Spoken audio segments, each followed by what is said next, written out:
আপোনালোক সকলোকে স্বাগতম দ্য কিউৰিয়াছ আছামিজ চেনেলটোলৈ। আজি এই ভিডিঅ'টোত এটা সাধাৰণ কিন্তু গুৰুত্বপূৰ্ণ কনচেপ্ট, ইংৰাজীত কম্পাউণ্ড ইফেক্ট বুলি কয় আৰু অসমীয়াত সংযোজনৰ প্ৰভাৱ বুলি কয়, তাৰ সম্পৰ্কত কিছু কথা মই আপোনালোকৰ লগত শ্বেয়াৰ কৰিম। কি এই কম্পাউণ্ড ইফেক্ট, ইয়াক কেনেকৈ আপোনাৰ জীৱনত ব্যৱহাৰ কৰিব পাৰিব, গোটেইখিনি কথা মই এই ভিডিঅ'টোত জনাব চেষ্টা কৰিম। গতিকে ভিডিঅ'টো শেষলৈ আপোনালোকে চাই থাকিব। স্কুলত পঢ়ি থকা সময়ত চক্ৰবৃদ্ধি সুদ বা কম্পাউণ্ড ইণ্টাৰেষ্টৰ ওপৰত আমি বহুত অংক প্ৰেক্টিছ কৰিছিলোঁ। সেই কম্পাউণ্ড ইণ্টাৰেষ্ট বা চক্ৰবৃদ্ধি সুতৰ নিয়মটো আছিল এনেকুৱা ধৰণৰ, আপুনি ধৰক আজি 100 টকা বিনিয়োগ কৰিলে, যদি বছৰি 10% সুতৰ হাৰ ধৰা যায়, তেনেহ'লে আপোনাৰ আজিৰ 100 টকাটো এবছৰ মূৰত হ'ব 110 টকা, দ্বিতীয় বছৰত হ'ব 121 টকা। এনেকৈ আপোনাৰ মুঠ টকাৰ পৰিমাণটো বাঢ়ি গৈ থাকিব, মূলধন আৰু সুতৰ পৰিমাণটো বাঢ়ি গৈ থাকিব। এইটোকে কম্পাউণ্ড ইণ্টাৰেষ্ট বা চক্ৰবৃদ্ধি সুদ বুলি কয়। আৰু এই কনচেপ্টটোৱে ব্যৱহাৰ কৰি পৃথিৱীৰ বিখ্যাত বিনিয়োগকাৰী ৱাৰেন বাফেট আজি এই পৰ্যায় পাইছে।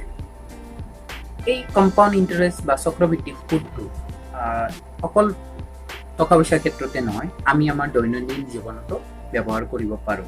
এই যিটো কম্পাউণ্ড ইণ্টাৰেষ্ট বা চক্ৰবৃদ্ধি সুদৰ আপোনালোকক নিয়ম ক'লোঁ, সেইটো যদি আপুনি আপোনালোকৰ দৈনন্দিন জীৱনত ব্যৱহাৰ কৰে, তেনেহ'লে সেইটো কোৱা হয় কম্পাউণ্ড ইফেক্ট বা সংযোজনৰ প্ৰভাৱ।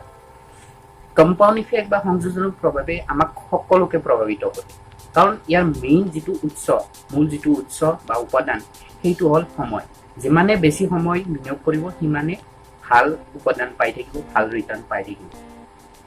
ধৰি লওক আজি আপুনি এডাল গছপুলি ৰুলে, সেই গছপুলিডাল 20 বছৰত যিমান ওখ বা ডাঙৰ হ'ব, 50 বছৰত আৰু অধিক ওখ আৰু ডাঙৰ হ'ব। এতিয়া আহক কম্পাউণ্ড ইফেক্ট বা সংযোজনৰ প্ৰভাৱ, যিটো নিয়ম মই আপোনালোকক ক'লোঁ, সেইটো আপুনি আপোনালোকৰ জীৱনত কেনেকৈ ব্যৱহাৰ কৰিব। চিন্তা নকৰিব, মই সহজ ভাষাত বুজাই দি আছোঁ। ধৰি লওক আপুনি কিতাপ পঢ়ি ভাল পায়, তেনেহ'লে আপুনি নিৰ্ধাৰণ কৰক যে সদায় 10টা পেজ আপুনি পঢ়ে। বা ধৰি লওক আপুনি সোনকালে উঠিব বিচাৰে, তেনেহ'লে আপুনি সদায় 5 মিনিটকৈ সোনকালে উঠিব চেষ্টা কৰক। বা আপুনি যদি খোজকাঢ়ি ভাল পায়, তেনেহ'লে আপুনি সদায় 30 মিনিট খোজকাঢ়িব চেষ্টা কৰক আৰু সেইটো সময়টো বঢ়াই গৈ থাকক। এই কনচেপ্টটোৰ মেইন যিটো দিশ, প্ৰধান যিটো দিশ, সেইটো হ'ল আপুনি যিটো কাম কৰিব বিচাৰে বা যিটো কাম কৰি ভাল পায়, যিটো আপোনাৰ সপোন আছে, সেইটো আপুনি সদায় কৰিব লাগিব আৰু দীঘলীয়া সময়ৰ বাবে কৰিব লাগিব।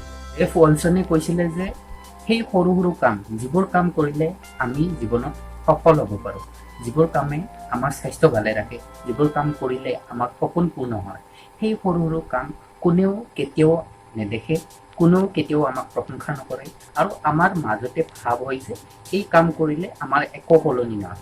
গতিকে আপোনালোকে বুজিলে যে যিবোৰ কাম আমি সদায় কৰি থাকোঁ, যিবোৰ আমি খুব সৰু কাম বুলি ভাবোঁ, সেইবোৰ কামেও আমাৰ জীৱনত সফলতা আনিব পাৰে। কিন্তু আপুনি জানিব লাগিব কোনবোৰ কাম কৰি থাকিলে আপুনি সফল হ'ব পাৰিব আৰু আপুনি জীৱনত আগবাঢ়িব পাৰিব। এই যিটো কনচেপ্ট ক'লোঁ, কম্পাউণ্ড ইফেক্ট বা সংযোজনৰ প্ৰভাৱ, এইটো ক্ষেত্ৰত এলবাৰ্ট আইনষ্টাইনেও স্বীকাৰ কৰিছিল যে পৃথিৱীৰ আটাইতকৈ শক্তিশালী যিটো প্ৰভাৱ আছে, সেইটো হৈছে কম্পাউণ্ড ইফেক্ট বা সংযোজনৰ প্ৰভাৱ। এলবাৰ্ট আইনষ্টাইনেও এই কনচেপ্টটোৰ গুৰুত্ব স্বীকাৰ কৰিছে। ধৰি লওক আপুনি আপোনাৰ জীৱনটো প্ৰতিদিনে 1% উন্নতি কৰিব চেষ্টা কৰিছে, তেনেহ'লে এবছৰ থাকে 365 দিন, তাৰ মানে আপোনাৰ জীৱনটো এবছৰত 365% উন্নতি হ'ব। কিমান গুৰুত্বপূৰ্ণ এই কনচেপ্টটো আপোনালোকে ভাবক। যিটো কনচেপ্ট কম্পাউণ্ড ইফেক্ট বা সংযোজনৰ প্ৰভাৱ, এইটো ক্ষেত্ৰত আপুনিও চিন্তা চৰ্চা কৰক আৰু আপোনাৰ দৈনন্দিন জীৱনত ব্যৱহাৰ কৰিব চেষ্টা কৰক। আপুনি যিবোৰ কাম কৰিম বুলি ভাবি আছিল বা যিবোৰ কাম কৰা আপোনাৰ সপোন আছিল, কিন্তু আজিলৈ কৰিব পৰা নাই সময়ৰ অভাৱত, সেইবোৰ কামো এই কনচেপ্টটো ব্যৱহাৰ কৰি আপুনি কৰিব পাৰিব। আপুনি যিবোৰ কাম আজিলৈ কৰা নাই, ধৰক যিবোৰ কাম আপুনি ভাবিছিল খুব কঠিন বা বহুত সময় লাগিব, সেইবোৰ কামো এই কনচেপ্টটো ব্যৱহাৰ কৰি কৰিব পাৰিব আপুনি। কাৰণ এই কনচেপ্টটোৰ মেইন যিটো খুঁটি, আপুনি সেই কামটো প্ৰতিদিনে কৰিব লাগে, কিন্তু অলপ অলপ সময় কৰিব লাগে আৰু সময়টো আপুনি বঢ়াব লাগে। আজি যদি 10 মিনিট কৰিছে, কালি 12 মিনিট, 13 মিনিট, 14 মিনিট, 15 মিনিট, এনেকৈ আপুনি সময়টো বঢ়াই থাকিব পাৰে। কিন্তু মেইন যিটো কথা, সেইটো হ'ল আপুনি সেই কামটো ভাল ফল পাবলৈ হ'লে আপুনি প্ৰতিদিনে কৰিব লাগিব। গতিকে আশা কৰোঁ আপোনালোকে ভিডিঅ'টো ভাল পালে। মই আগলৈ এনেকুৱা ধৰণৰ কথা আৰু তথ্য আপোনালোকৰ মাজলৈ আনি থাকিম। ধন্যবাদ।